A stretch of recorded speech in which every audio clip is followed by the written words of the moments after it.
Hey guys, it's me, Michelle here, coming to you on a fantastic Thursday morning.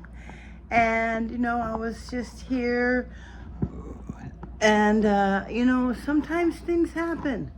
Like I got up, and I didn't leave my Bible open last night, but I got up this morning, and it was open. It had fallen open. I'm not saying anything open. It has fallen open to John 9. And it was my ESV that fell open. This light, this very flimsy cover, fell open, and it was at John 9. Now, let me give you a little background. I have been praying and struggling about something, a couple things, but the couple things are all tied in together. I've been surrendering because I believe surrendering is so important. You need peace. No matter what's going on, you can surrender and find peace. But sometimes we struggle with something that's gone on days, weeks, months, years even. This struggle has gone on years.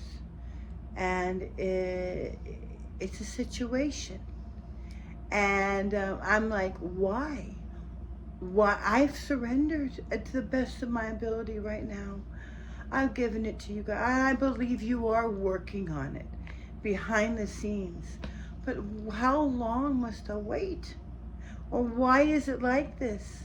And we know many issues in the Bible story, people who waited a long time for a blessing, who had to get through a lot of pruning. So anyway, when I got up this morning, it was open to John 9.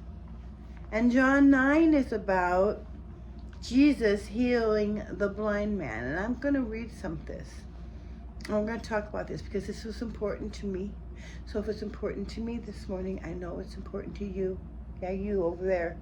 You that's been crying all night, weeping, weary, praying, wondering why God is not helping you or why something is the way it is.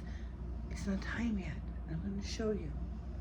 Afterwards, as Jesus walked down the street, he noticed a blind man from birth. The man was blind from birth. And his disciples asked him, Rabbi, teacher, whose sin caused this man's blindness? In his own or the sins of his parents? It's because back in then, even in ancient, there's an underlining message here. Are the sins of his parents? He was blind from birth. So they believe that, I guess, the sin transferred into the baby, or ancient Jewish people did believe in reincarnation. It isn't until later that wasn't a concept. Not necessarily reincarnation like you would believe, the New Age believe that you come back as an ant or it was different. It was like for a spiritual reason, your soul would choose to come back. But this is like way back, probably from the Egyptian influence. So they're asking, like, did he do this in his past life? Because he was blind from birth. So it's nothing he did in this life. So what they're really inferring here is, did he sin in his past life and it's transferred here? Or was it his parents? Is this why he is blind? This is important. And Jesus answered, neither. It happened to him so that you could watch him experience God's miracle. And while I am with you, it is daytime, and we must do the works of God who sent me while the light shines. For there is coming a dark night when no one will be able to work. As long as I am with you, my life is a light that pierces the world's darkness. And Jesus spat on the ground and made some clay with his saliva, and then he anointed the blind man's eyes with the clay. And he said to the blind man, now go and wash the clay from your eyes in the ritual pool of Siloam. So he went and he washed his face. As he came back, he could see for the first time in his life. And why this was open for me this morning and why I'm focusing on it and why I would like to talk about it a little is that sometimes loves Sometimes it's not your fault. Sometimes it's not anyone's fault. I'm just showing you my mirror, isn't it beautiful? Sometimes it's for the glory of God. And it put what I've been praying on for years into perspective. In God's timing. Reconciliation in God's time, and God's will, and God's way. See, God works behind the scenes a lot, aligning things. If you know anything about the book of Esther, it's the only book in the Bible where God isn't mentioned explicitly. He's only working behind the scenes. And that's what happens for us today in modern life. A lot of times it's not that God's not working, and it's not that even if we couldn't see it. There's so much distraction in our modern culture. We are so distracted that we often miss what God's doing. And often God's doing it behind the scenes. It's very subtle. And things will work out. Because in the eventual end, my loves, it doesn't matter. All that matters is that you love the Lord, the God, with all your heart and all your soul and all your might. And you prove you love him through loving other people. Because in the end, if you do that, you will be healed of every burden, every pain, everything. You'll be one with the Father in the eventual end. You'll get to see God through Jesus Christ. So all this stuff that we're going through right now, all these situations, there's situations, health situations, financial situations, relationship situations, family situations. And remember, in those situations, Ephesians 6, we wrestle not against flesh and blood, right?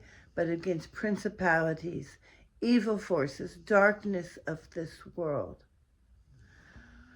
So maybe, just maybe, whatever you're praying on and you think God isn't hearing, or you think God maybe abandoned you, or you think God ain't listening to you, or you think your prayers aren't reaching where they need to reach,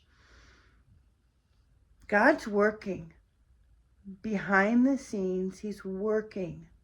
I don't know who this is for besides myself, but you've been crying all night. It's early morning and you've been weeping. And you are weary. And God wants you to know he's in it. It's for his glory.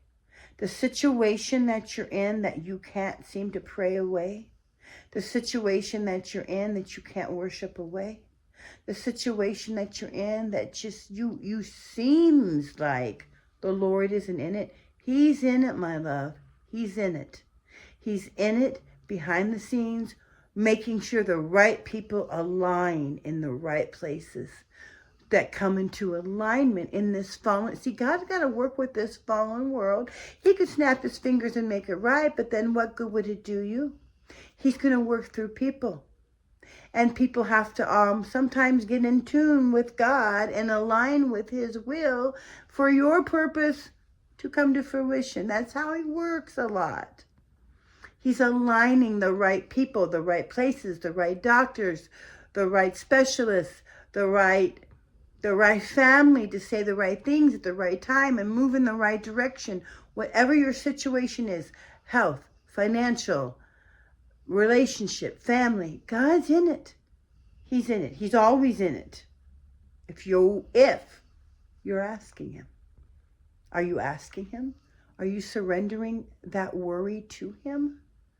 That situation? It's time to say, God, I surrender. I give this situation that I've been praying for and trying to pray through and trying to tell you, Lord, what I think you should do. I'm just done. I'm just going to give it to you and see what you do. I surrender it to you, Lord. And Father God, make the best of it for me. Your glory will shine through my negative situation in the end. And that's all I want. I want your glory to bless me and everyone to see it. And they will know you are the one true God. Right? So in the end, it's even beyond your situation. It's to give the glory to God. Your situation is going to give glory to God in some way. So baby, let it. Let it, beloved. Surrender.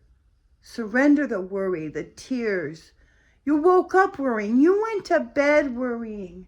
And you woke up worrying. And God says, enough. Enough. You love me. You trust me. Surrender to me. All right. This has been Michelle with a little, scripture for the morning. John, the Gospel of John, chapter 9. The blind man who did nothing to be blind. It was for the glory of God that he was born blind, so he could be healed, and they could see that in that moment and know that Yeshua, Jesus, the young carpenter from Nazareth, that he was the Messiah. God was working through him. That's all it was. So maybe there's somebody close to you that, needs to see the glory of God in action. You never know. God's working on it. All right, take heart in that. And you be blessed in your mess today. Wipe those tears away. Worship through it. Worship. No matter how bad you feel, just worship him and praise him that he is working behind the scenes. And just give it to him.